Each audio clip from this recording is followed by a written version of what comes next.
We all know that learning comes from a source, whether that's a child learning a language from a parent or an entrepreneur learning a sales technique from a mentor, or whether that be an athlete learning a technique from a coach.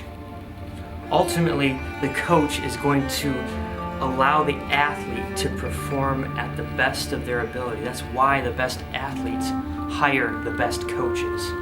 And as an athlete spends more time with the coach, ultimately the athlete will grow and learn and become better and more mature. It's the same way with Jesus. The more time we spend in His presence, learning from Him, studying His Word, listening to Him, doing what He's saying, taking that to heart, and doing what He's saying, ultimately the better we become.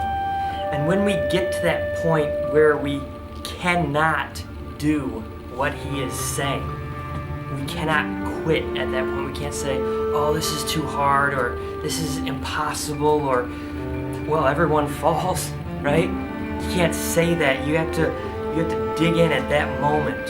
You have to hold on, and you have to rely on Jesus for His strength and power to get you through that. And ultimately, that's going to be where you mature and grow. And when you're working out and you're lifting weights and you're beefing up, what you want to do is, when you're lifting weights, is actually tearing the muscle down.